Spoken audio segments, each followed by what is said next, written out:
Internet, hello and welcome to another episode of Koi Cube. This is the last Tuesday episode of the year because we're going to be doing a Christmas stream.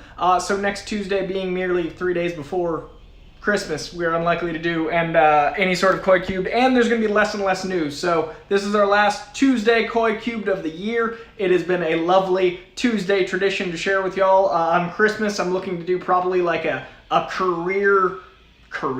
Christmas retrospective, like all my favorite Christmas movies and holiday traditions, and then I'm thinking New Year's Eve, a week later, do basically my favorites of the year. So my top movies, my top TV shows, a year retrospective of what 2020 has been in pop culture and in life. So this is the last of the new shows. The town is already largely shut down. Things are getting quiet, but there is a last push of news, largely casting and stuff that's going on. If you guys missed it, on Friday I did a random impromptu episode basically covering all the Disney Investor Day stuff. It was a blast. We did like a full hour and a half on this live, and there were a ton of you here, which was so much fun because I didn't plan shit.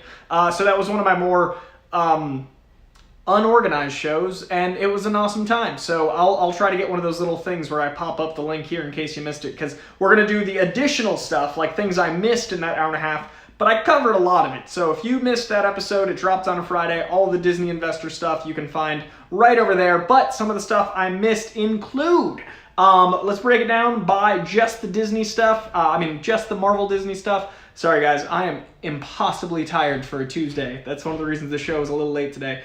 Kicking off with Wanda Vision, I loved that the footage itself went seemingly through time. Now, it looks like they're going to be not only playing with different time periods of sitcoms, but I'm wondering how much time play is involved in this as well, especially with Loki being seemingly greenlit for 2 seasons, which is what I've been hearing. I think we're going to have a lot of time play as well as space play and multi-universe play over the next few properties. I think all of Phase 4 is going to deal with a lot of time wonkiness leading to the end of Phase 4, which I do believe, in my opinion, will be 2024's Fantastic Four. I think that's kind of how it's going to go. I'm thinking there's going to be some time hijinks with Fantastic Four, being that we get Kang in Ant-Man 3, and being that Kang is related directly to Reed Richards. I'm also fairly certain we're getting the Young Avengers much, much sooner because they've recast Cassie Lang. Now, Cassie Lang had originally been played by a young actress in the first Ant-Man film, recast for the Avengers film, and now a new actress is playing Cassie Lang, which leads me to believe they probably signed the new actress for 2, 3, maybe 5 films, or whatever film equivalent of Disney Plus show is. I don't even know how they're going to handle contracts in multiple.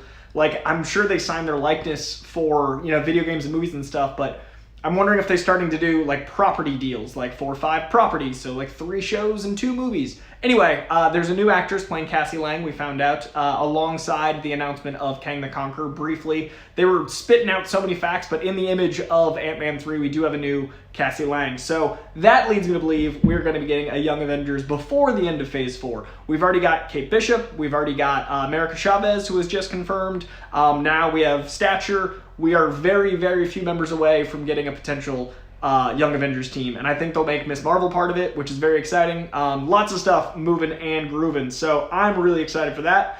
So in the WandaVision trailer, which I do think is a wise move for them to kick off Phase 4 with all the insane multidimensional stuff, we see it jump around through time, we see a lot of sitcom tropes, and then we see things go from black and white to color. Now, I'm assuming color represents, modernization, it's gonna represent some unreality. I really like that the footage mirrors Mitch Gerads' digital artifacting style that he did in Mr. Miracle, that he's known for. Like, Mitch Gerads' art style is stunning and used very well here. As you guys know, I'm a big Tom King fan. Tom King's vision is also clearly an influence, so it's kind of nice that Mitch Gerads and Tom King both get some love in the Vision show.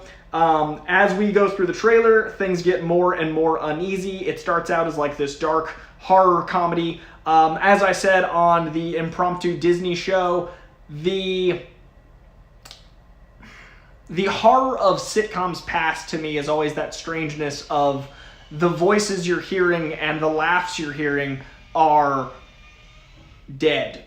the canned laughter is from people that have long since died, and they likely have been dead for the large part of your existence. Like jokes and laughs from the 50s, those people have been dead for a very long time. So the use of canned laughter in this is really surreal and interesting for the unreality of her mind, and the fact that they also had a live studio audience for some of it as well, who, when people listen to this in the future, they too will be dead.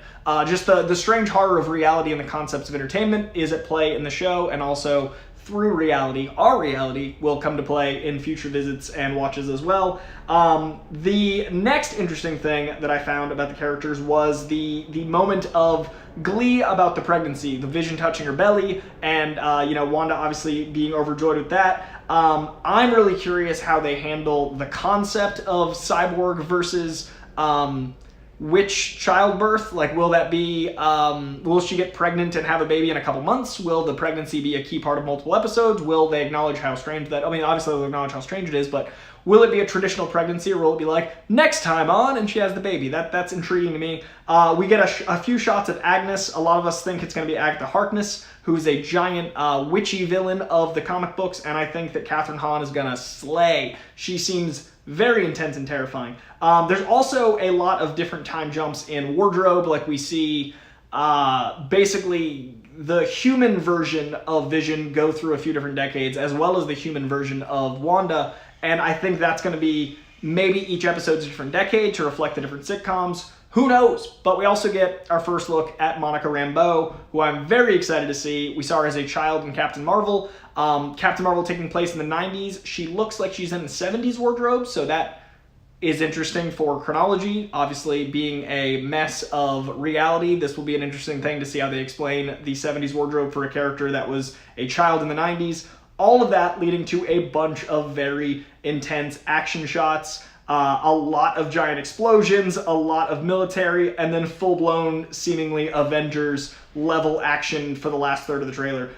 We also got a brief shot of Kat Dennings back as Darcy from the Thor movies. And once again, it ends with the scope you'd expect from a full-blown United. And again, I think this is the right move to kick off the Phase 4 of what Marvel is building up to. So that is my brief take on the WandaVision footage. Again, check out my video, my last video, if you want to see my more in-depth stuff, because there's a bunch of casting stuff I want to get to, but I want to make sure anything I missed from our last conversation I get to. Over to, actually no, Falcon Winter Soldier was first chronologically. Let's stick to chronologically.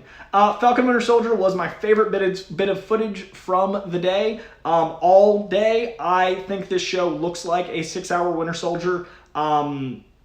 Obviously, a trailer is going to edit action heavy. Even the Winter Soldier trailers were action heavy, so it makes sense that this trailer looks, more action-y than espionage-y, but I'm sure it'll play out as slow burn 70s espionage as Winter Soldier did. I love the new costumes. I love the forebodingness of U.S. Agent, but what I really like about this trailer is the shield being so symbolic. I think that the shield gets handed over to U.S. agents. They have to go to the museum to get a new shield for Falcon. There's obviously conversations about who should wield the Captain America shield between the two of them. That seems to cause some rifts. Obviously, we've known since Civil War there's animosity between the two of them. I love that we finally get a shot of, what's the actress's name? I didn't write down her name. We finally get a shot of Echo. She's putting on a mask that has the very familiar markings over her face. There's so many nods to the comics.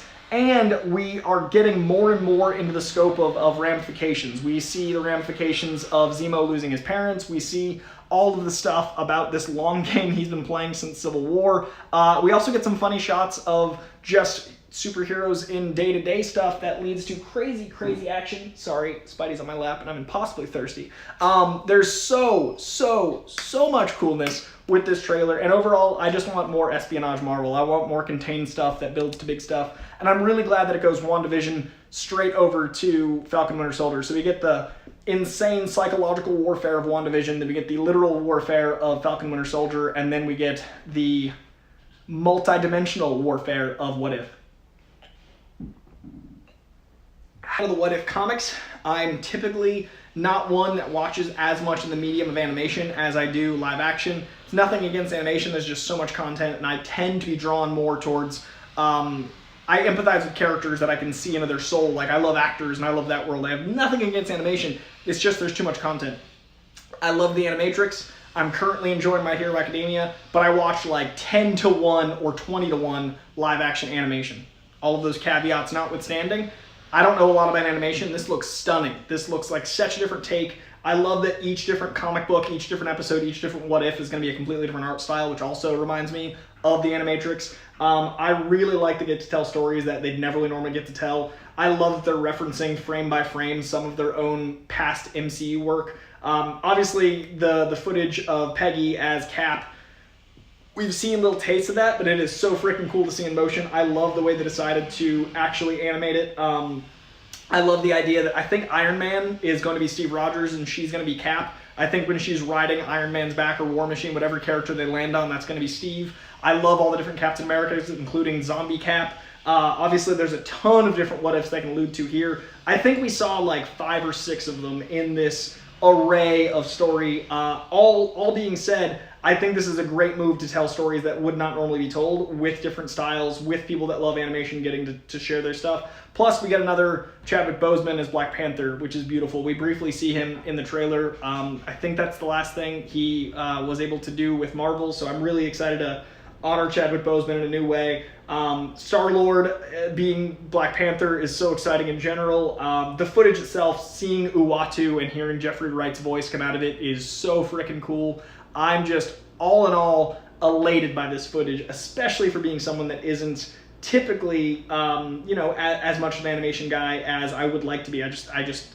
It's just not what I'm connected with. So the final Doctor Strange stuff looks so mystical and badass. I'm so in. And yes, I know the irony of me loving comics and not watching a lot of animation. I don't understand it either, but it is the way it is. It's just how my brain works. This, however, exactly my shit. Fuck yeah, the what if footage. All right, over to Loki. Loki was the biggest surprise of the Marvel stuff, I think, next to the Daredevil name drop. The Loki footage, I didn't expect us to get. I've been hearing it's going really well filming. I've been hearing it's gonna change the game for what the multiverse is, but the footage itself was stunning. I love the exact photo reference moment of the comic book cover where he's wearing the Vote for Loki. That sings to me. I love the D.B. Cooper joke. I love the way this footage looks. Owen Wilson with gray hair was unexpected. The group that's referenced in it, the Time Variance Authority, is a thing that's canon in the comics, but I don't think of them. I couldn't place what I knew them from, to be totally honest with you. I read a lot of comics, but I couldn't place the TVA. I do think it's canon, and if memory serves, they can get rid of a reality if it'll mess up other realities. So they're a very powerful force.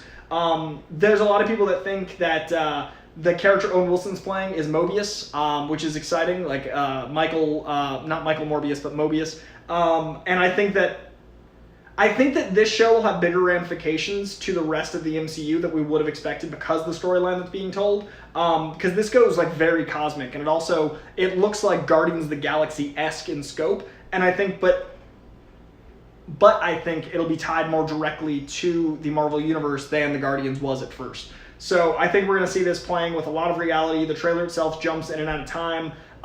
It's the biggest scope footage we saw, and I'm really curious what the Black Widow deal was. Is that how we get Black Widow back? Do we get a different Black Widow back? Are we bringing Black Widow back? There's a shot of Black Widow, seemingly Black Widow, sitting all alone. Maybe that's where she ends up after the leap. Maybe that's her fate.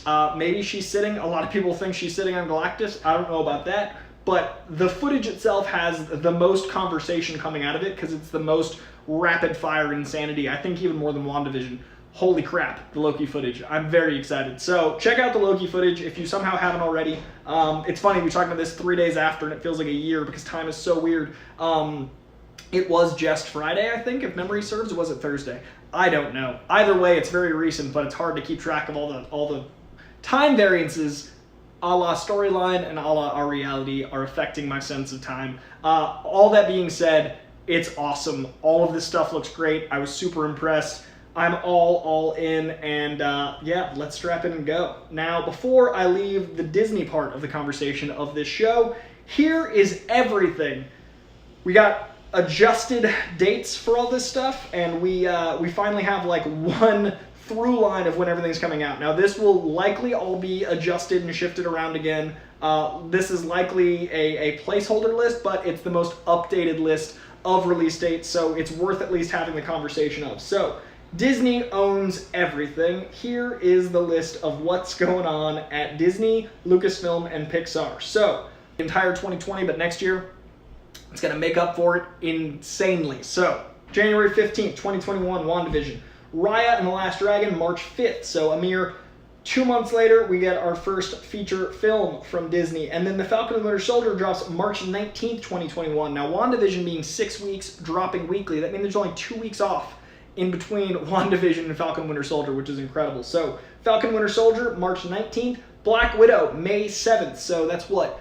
2 weeks is April and in May of 2021. So, while Loki is on, Black Widow will be in theaters, which is insane. So while you can watch Loki at home, you can also go to the theater if it's safe, or we'll figure it out. May 2021 is going to have stacked properties, which is another reason I think that Black Widow shot in the trailer is going to be very important, because I think it's going to tie into the release schedule of when Loki comes out, which is going to be insane. They're going to be conquering all of that, which is just so much fun. I just saw someone say it's a little laggy. Let me know if you guys can still hear me. It looks okay on my end for signal strength, but I can see the word laggy. All right, over to, now we're into May 2021. Oh, other people are having this problem. It's coming through clear on my end. I'm sorry. I don't know what to do. I'm going to keep going, and I'll speak a little slower in case it is rocky for everyone else. So Loki, May of 2021. Luca drops June 18th, 2021.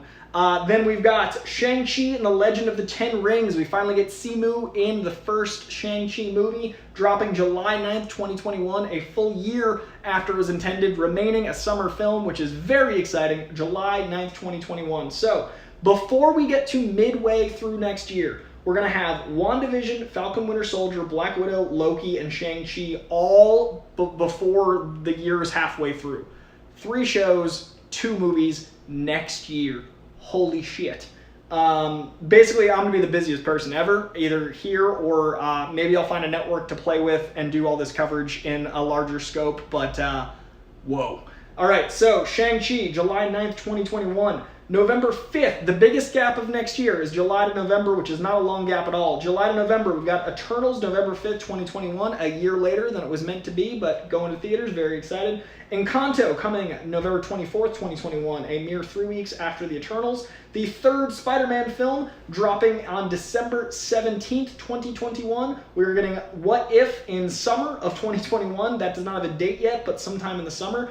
It would actually make sense if that came out after Shang-Chi. I'd put it between Shang-Chi and Eternals, that way there's less gap, but it says summer, maybe it'll be late summer, maybe they're trying to make sure And Doug Days, the spinoff of The Incredible Dog from Up, getting his own show, is going to be in fall of 2021. Christmas of 2021 gives us Mando Season 3, so right as we wrap up 4 Disney plus freaking Marvel shows, we get another season of Mando in 2021. Star Wars Visions, Star Wars The Bad Batch, and Miss Marvel are also due in 2021. So that's just next year. I'd imagine Miss Marvel is going to be late fall, maybe leading up to or right after the Eternals. We will see, but those things are coming at us all next year. I'm not going to read 2022 because that's too far away and I don't want to think about that yet, but holy shit, that's a lot next year. Very excited. Very, very excited. I'm going to pause for a second because it seems like there are more Twitches in the stream. It seems like some of it is going well for people and other folk are having trouble, so I'm sorry, and I hope it's not on my end because I'm clear on my end. But I'm going to keep going with the next bit of news. That concludes our giant Disney updates. We did also, actually it doesn't, I lied immediately. We also found out after the Disney Investor event that Rogue Squadron, which had bitchin' footage from Patty Jenkins, Rogue Squadron is based on an original story, not based off the game. Jamie Alexander is back as Lady Sif, which excites me a great deal because I am a giant Jamie Alexander fan, a giant Lady Sif fan. I'm very excited for that character to come back. That was one of the only weaknesses for Ragnarok for me, was we didn't have Lady Sif. Now we do. So very excited that she survived the snap and the return. Or maybe she did get snapped and now is returned. Either way, Jamie Alexander, Lady Sif coming back, and Catherine Newton is the actress playing Cassie Lang. That was the name I couldn't remember earlier. So brand new Cassie Lang, further making me commit to my Young Avengers scheme. I've been saying for about a year we're getting Young Avengers next, and it feels like it's just coming through. Now, Marvel Legends is a brand new show, basically a a retrospective on all that is the MCU to date that is dropping 1 week before Wanda Vision. So there is a new Disney Channel original series. Well, that's funny. That's like the old Disney Channel. Disney Channel plus original series about the MCU that'll prep us for all the WandaVision stuff that drops the week before. On the less fun side, Hulu's Hellstrom is officially canceled. We could have called this a year ago when they ended all of the Jeff Loeb stuff. It was canceled pretty much before it aired, but the MCU TV side as we knew it before WandaVision is officially over. Probably very clean for the lawyers to have it end before WandaVision starts. Hellstrom is no more. Sorry, very thirsty. So I did not watch Hellstrom. Way too many shows right now. The few people I've heard that did watch it dug it, but it is no longer, and that is the way. That is the way. Over on the world of DC, the SnyderCut is gearing up. It sounds like it's going to be coming sooner than we thought. I don't think there's an official release date yet. There's a lot of rumors. It's going to be 4 one-hour events that also has a 4-hour cut that might be released theatrically. It will be combined as one movie, probably on Blu-ray, hopefully in theaters, but also it's going to be airing once a week for hour-long chunks. So I do not envy the editor. We've talked about that before, the mess of what assembling that movie is going to be. But all of that being said, the thing I didn't expect was it's going to be rated R, apparently. So if you are an under 17-year-old that is watching my show, have your parent bring you to the theater if it is playing in theaters, or sneak in like I'm sure you're going to do, because the motherfucking Batman might say fuck. Which I guess is exciting. I don't know if I'd make a movie rated R for a Batman saying fuck, but I'm sure there's violence too. I don't know about the fucking Batman. It's gonna be, like, Deadpool needs to be rated R. I thought Logan needed to be rated R. I know Snyder really likes that he has always seen his vision of these movies as for only adults. It does seem interesting to cut away that much of the audience, but if people are happy, if it's going to make all the money it's going to make anyway, if HBO's happy, fucking Batman. I mean, Ben Affleck, he's a Boston boy, we swear. Fuck it, fucking Batman. Why not, I guess. It's been weirdly big news for, like, such a small fact, but I feel like SnyderCut is inherently just giant news. I felt remiss not to say anything about it. I just don't know what more there is to say. The fucking Batman, I guess. I don't know how I feel about the SnyderCut yet, but I haven't seen it, so I don't want to judge it until I do. Batman says fuck, y'all. Let's just hope he also does some awesome warehouse scenes and detects even a little bit. Just give me a little detecting, and I'll be happy. Over in the world of other nerddoms, Dungeons and Dragons is getting a movie, hopefully as an apology for that Jeremy Irons movie in the 2000s that was unwatchable. We're getting a D&D movie, and it looks to star the great Chris Pine. I'm a huge fan of Mr. Pine. I've worked with Chris Pine. He's the fucking sweetest. Chris Pine is such a talented actor. He has taken over franchise by franchise, and I'm very, very in for it. Yeah, I'm now very excited for a D&D film. There's going to be a D&D film with Chris Pine, which means the script was good. Presumably. He would not risk his career for something like the 2000s D&D film. This crosses over to a lot of people that are comic book fans. This seems like the right time for a D&D film with the insane swelling of love for Critical Role. I hope my buddy Mercer makes a cameo. That'd make me really happy. I hope that Pine plays Mercer. That'd be awesome. The Critical Role guys are all great. I got a lot of love for that whole squad. We got a Burning Man together. And the D&D world is bigger than it's ever been, so now's the time for this. So yeah, give me that Chris Pine D&D extravaganza and make Critical Role even bigger than it already is, because I want my friends to do well. Chris Pine, D&D, that's the only news we have so far really about it. It is from the script that John Francis Daley and Jonathan Goldstein rewrote from the original draft from Michael Gillio. Goldstein and Daley are directing it. They were responsible for the insanity of what's the movie? Game Night. They're responsible for Game Night, which was a lot of fun, and that's a movie about gaming as well. So give me this D&D news. I'm really excited. With someone in the chat, I just see the word Stranger Things. With the success of Stranger Things as well as Critical Role, it makes a lot of sense for this to be going forward. So I'm excited. Chris Pine, fuck yeah. Also in casting news, Quintessa Swindell has joined Black Adam as Cyclone. So the Cyclone casting that we didn't have confirmed but heard rumors of a few weeks ago, and the character that we knew was in the film has now been locked in. We've got a giant cast forming for Black Adam. I get more excited for this movie all the time.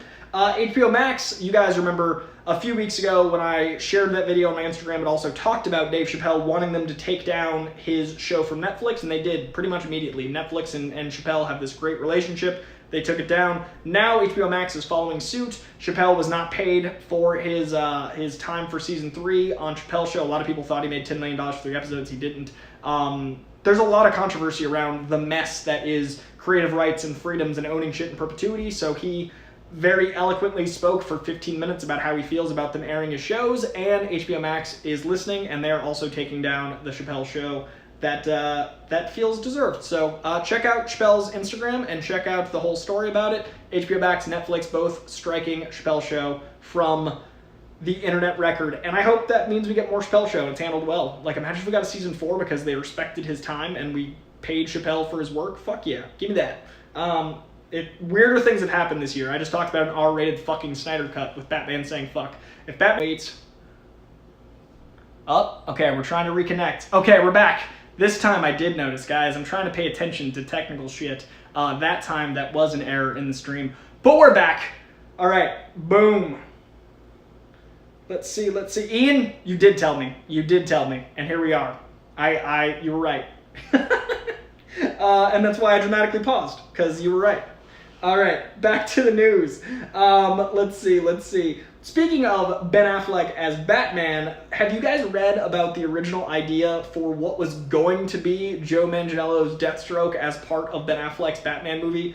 I was so bummed to read this. This news broke right after Coy-Cube last week. Joe Manganiello has been talking about what the Batman that Ben Affleck was going to direct was going to be like, and this sounds like my exact shit. I'm very excited for Matt Reeves. You guys know that Robert Pattinson's Batman is my most anticipated movie, period. But check out what it was going to be as directed by Ben. Quote, "It was a really dark story in which Deathstroke was like a shark or a horror movie villain that was dismantling Bruce's life from the inside out. It was this systemic thing. He killed everyone close to Bruce and destroyed his life to try and make him suffer because he felt that Bruce was responsible for suffering that happened to him." Manganiello continued on saying, "It was really cool, really dark, and really hard. I was very excited for it." Fuck, that sounds awesome. That's like David Fincher's The Game Batman edition. Ben Affleck directing, I love that man's work. Ben Affleck acting, Ben Affleck writing, I'm a big fan of everything he does. This would have been awesome. That said, I'm so in for Matt Reeves' Pattinson run. It would have been cool to have both. Unfortunately, it never came to pass. That sounds like my Batman. Him hunting down Deathstroke, likely through detecting, and god damn it, that sounds amazing. Now I gotta get my hands on the script. Now it's a mission to get my hands on that script, because I at least want to read it if I can't see it. If I do, I'll tell you guys off the record. I don't know how I'll do it, but I'll tell you off the record. We'll have a signal and a code. All right, over to, that's my Warner Brothers news. And more Marvel news. We're going to be bouncing back and forth between Marvel and DC because it's the end of the year. The Excelsior script about Stan Lee and Jack Kirby has made the blacklist. Now, the blacklist is a list of scripts that went unproduced that everyone voted as being the very best of the scripts that year. So the blacklist is the most well-liked, not yet produced scripts, and you'll hear in like industry circles like, oh, that was on 2017's blacklist, now it came out, and like, oh, this has been sitting on the blacklist for 10 years. It's a big deal for scripts to make it to the blacklist. Excelsior is a script about Lee and Kirby, which made it to the blacklist this year, so hopefully in the coming years we will see the script in person, because apparently it's very good. Also on the blacklist, Headhunter, Chang Can Dunk, Neither Confirm Nor Deny, If You Were the Last, Two-Faced, Bring Me Back, Bubble and Squeak, Emergency, Forever Hold Your Peace, Video Nasty, Saturday Night Ghost Club, The Sauce, Sharper, and Bird of Sights. I apparently am disconnected again. Oh, and we're back. Guys, I don't know what's going on, but I'm sitting still and I'm not touching anything. It's not me, it's the internet. I'm not touching shit. I'm leaned back. I'm all the way over here. I'm just hoping it comes back at all times. I'm going to try to wrap up the show a little quicker so I make sure to get all the news out. If it breaks up again, I'll try to notice it again. You didn't miss anything. You didn't miss it. I don't know what's going on. The internet. Look up the blacklist. It's always going to be incredible scripts, and do keep an eye out on Excelsior. Let's hope it gets made, and fingers crossed it is as bitchin' as it sounds like it is because it's on the blacklist. I'd also love to see Jack Kirby get some love. Everyone knows Stan Lee now, but Jack Kirby doesn't generally get the kind of acclaim that Mr. Stan Lee does outside of the comic-y nerdy circles.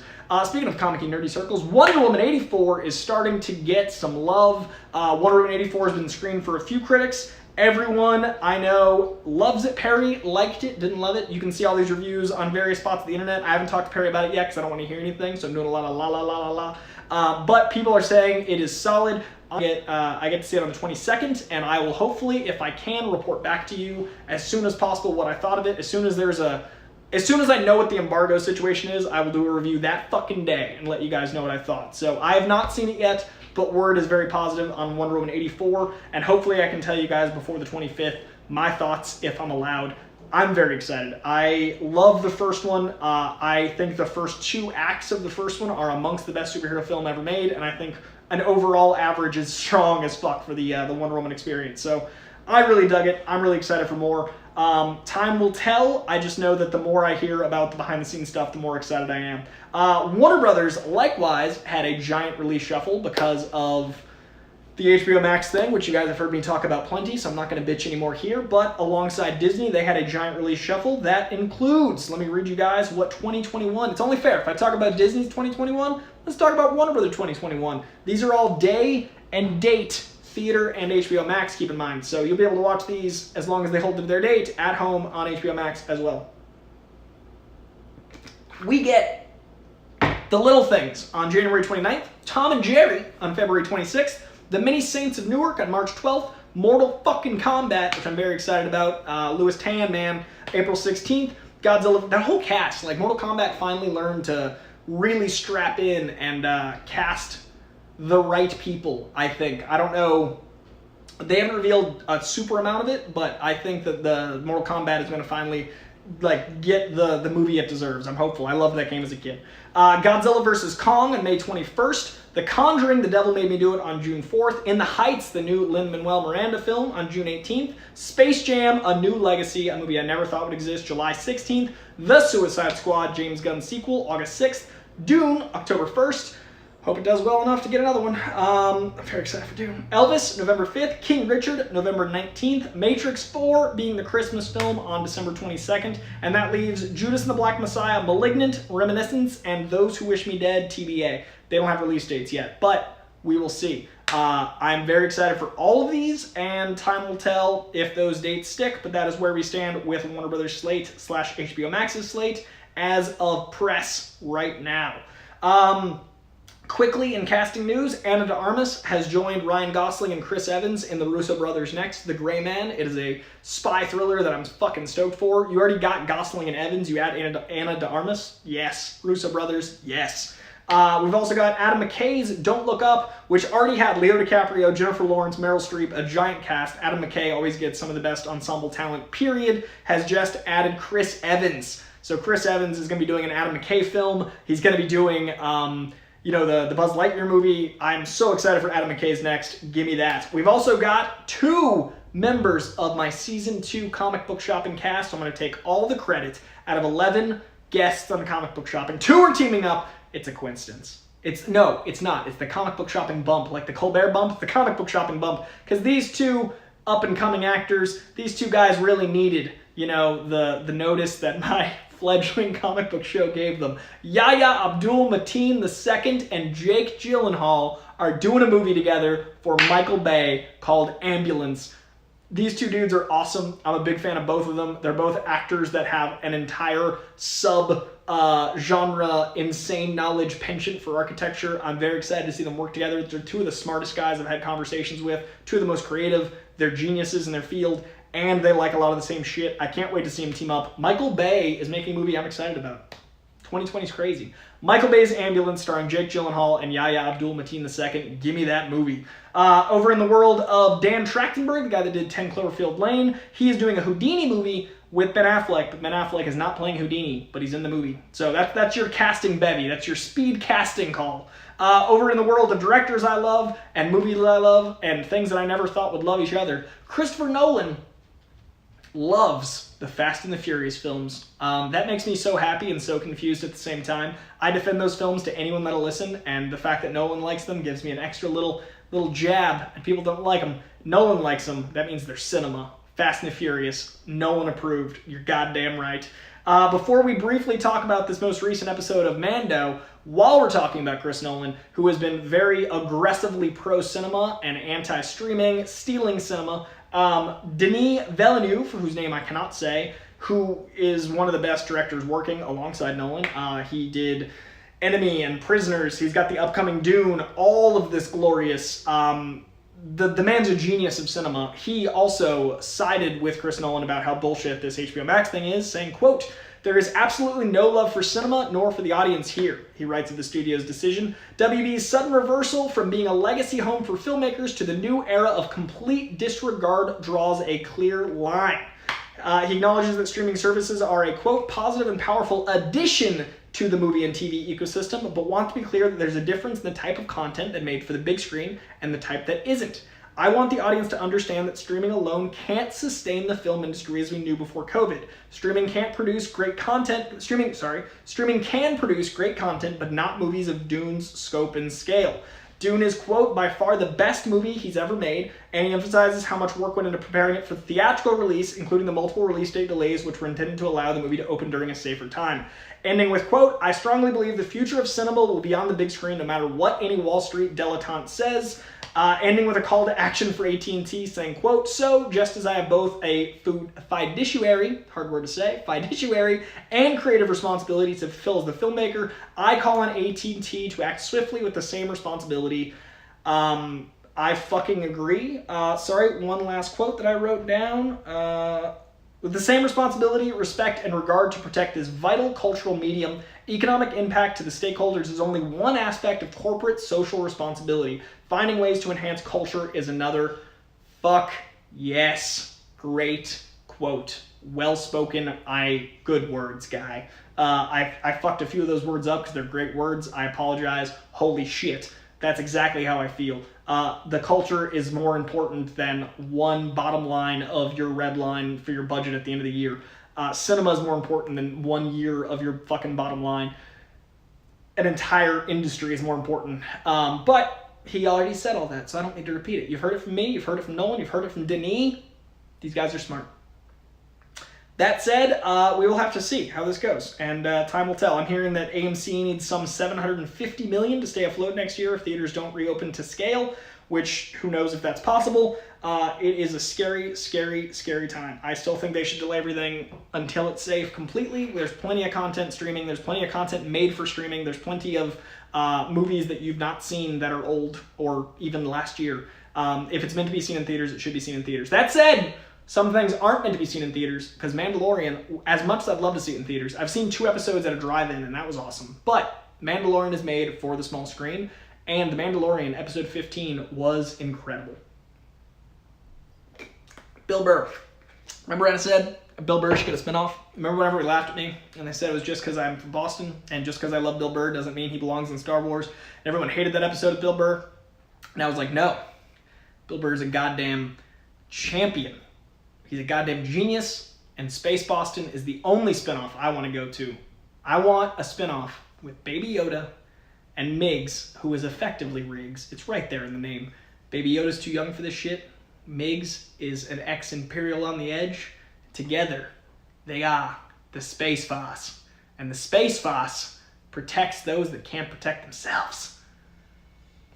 He's a fucking bounty hunter, and I want it. I want that show. Episode 15 was so good. I again will not get into details because I don't know enough about Star Wars to say anything beyond my experience of that was some of the most nuanced commentary on war I've experienced. That was some of the most eloquent writing about space war. Like, it felt like a war we could all experience. Like, war sucks, and the show is doing a really good job expressing that. It actually feels like a war is happening. I loved the references to stuff I didn't understand because I knew other people were like, "Eee!" like I get with Marvel references. I loved that it felt like I was just tuning into a piece of a bigger whole. It didn't feel like I was just... If it's a galaxy far, far away, why is everyone related to everyone? Mandalorian episode 15 is what I want out of Star Wars going forward. The acting. I'm learning how to speak. The acting and action were both top notch. The world building was excellent. The lore felt bigger and bigger and bigger. I love that movie, show, everything. I'm a big fan. I love what they did, and episode 15 is up there with like episode 13. There's so many good fucking episodes this season. I can't rank them anymore. Episode 15 is incredible. Thank you for getting me back into Star Wars, The Mandalorian. I'm a big fan, and Bill Burr needs an Emmy for that episode because he was so good. He was like funny, he was heartfelt, he made you want to cry. There was stuff in his eyes that showed the experience of what he'd lived through. It was genius. So fucking good. So good. All right, we're going to wrap up with some recommendations. Last week's comics, next week's comics, which are tomorrow, and a couple streaming recs. They're largely the same as last week because I went too far last week into the month. And this is our last Tuesday show of the year. This is the last new show of the year. Everything's slowing down. Largely due to the year ending. There's about to be a giant gap in news. So this show is going to conclude our news stuff. I'm going to do a Christmas stream, probably on Christmas Day, maybe Christmas Eve, likely Christmas Day. And we'll talk about Christmas movies, you know, the traditional ones, but also your Iron Man 3s, your Shazams, your Batman Returns, your Kiss Kiss Bang Bangs, your Lethal Weapons, all those Christmas movies. We're going to talk about those on the Christmas stream. And then on New Year's Eve, I'm going to do my year-end retrospective. So my top, 20 movies of the year, my top TV shows, my favorite music. So those are the next two shows, and they're going to wrap up Koi Cube's 2020. So that will be, yes, Jeff Lee, we will get that. That's going to be the New Year's episode. So, and you probably typed that right as I was saying it, but I was way ahead of you. All right, so next up is last week's favorite comics. The comics I enjoyed most from last week were the week of 12/9.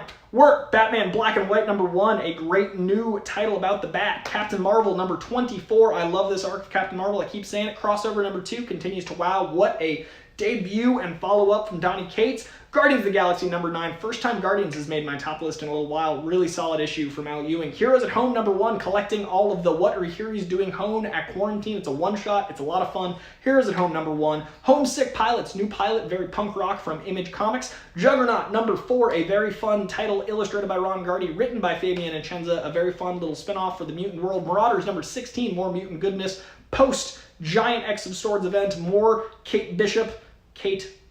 No, that's Hawkeye. Kate Pride against mutants. In this case, Shaw. That's the word I was looking for.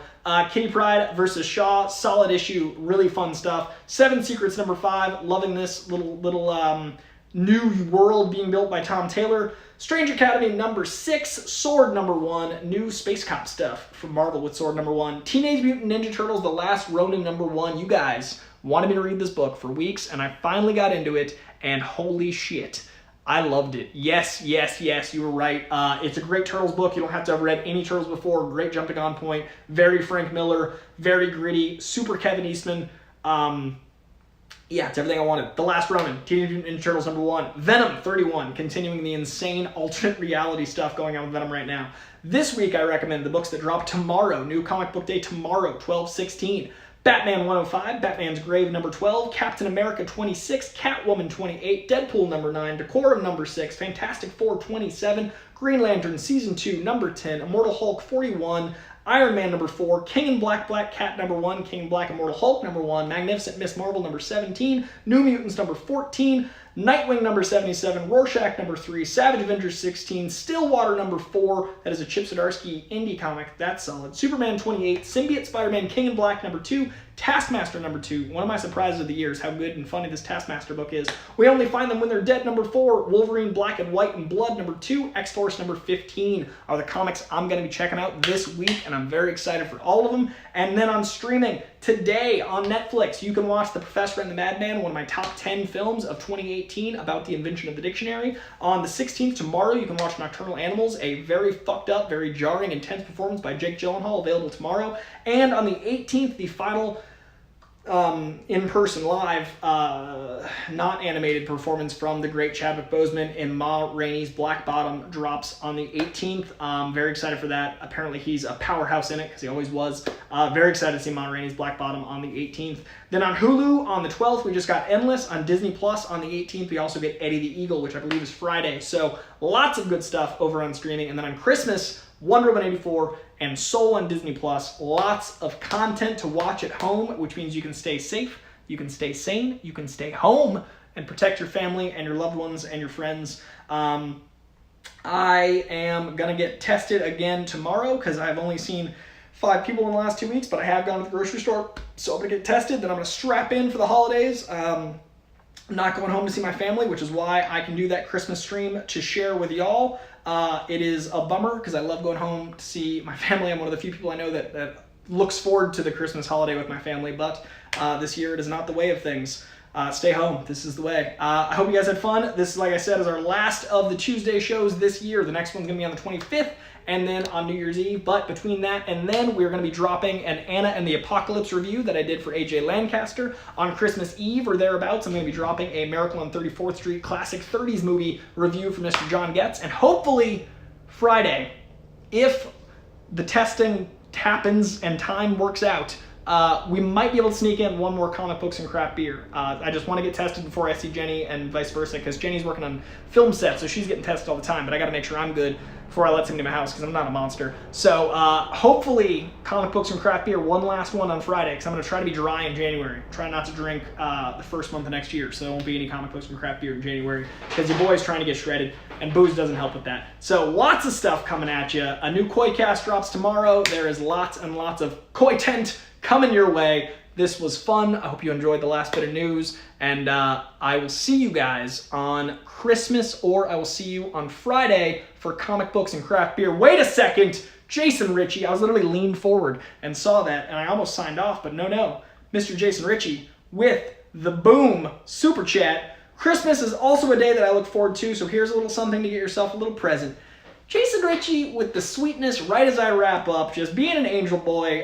You know what? Not only will I do that, but on Christmas, I'm going to let you know what I got, and that stream will be in your honor, good sir. Jason Ritchie, when I kick off that stream, I'll see what I procured. I've been obsessed with buying art. I've been obsessed with buying trade paperbacks I've missed. What else have I been wanting to procure? There's a whiskey that I've been looking at that's like, I can only get it, mail it in. Maybe some absinthe before I stop drinking. I shouldn't buy new booze. Yeah, I'm gonna figure out the individual item, and that is gonna be in your honor on Christmas Day, Sir Jason Ritchie. So thank you very much. I love Christmas too. I wish I could be in Boston. I wish I could be in Georgia with my family. I'm in LA with Spidey, which is gonna be a great time too. And I'm also gonna be, you guys hear Spidey in the bag. That's my cat. He loves that bag. I keep leaving out boxes and bags for him because it's been Christmas and he is the happiest cat on the planet. So we're just gonna let him go to town. That's my cue. I can't top Spidey in a bag. I'm gonna wrap up. Jason Ritchie, thank you for the Streamlab. Everyone else, I will see you on Friday for comic books and craft beer, and I will see you in 10 days for our very holly jolly Koi Cube stream. It's been an absolute pleasure hanging out with you guys this year, and I look forward to our next couple shows. So much love. Stay safe, stay sane, stay well. We'll see you next time. Bye. I want to let me wrap. See, there's the end, the drama, because it keeps giving me my cool. I don't want to put a GIF up. I don't want no GIFs. I want a stop button. There's the stop button, not a GIF button. I'm just going to accidentally send GIFs to you.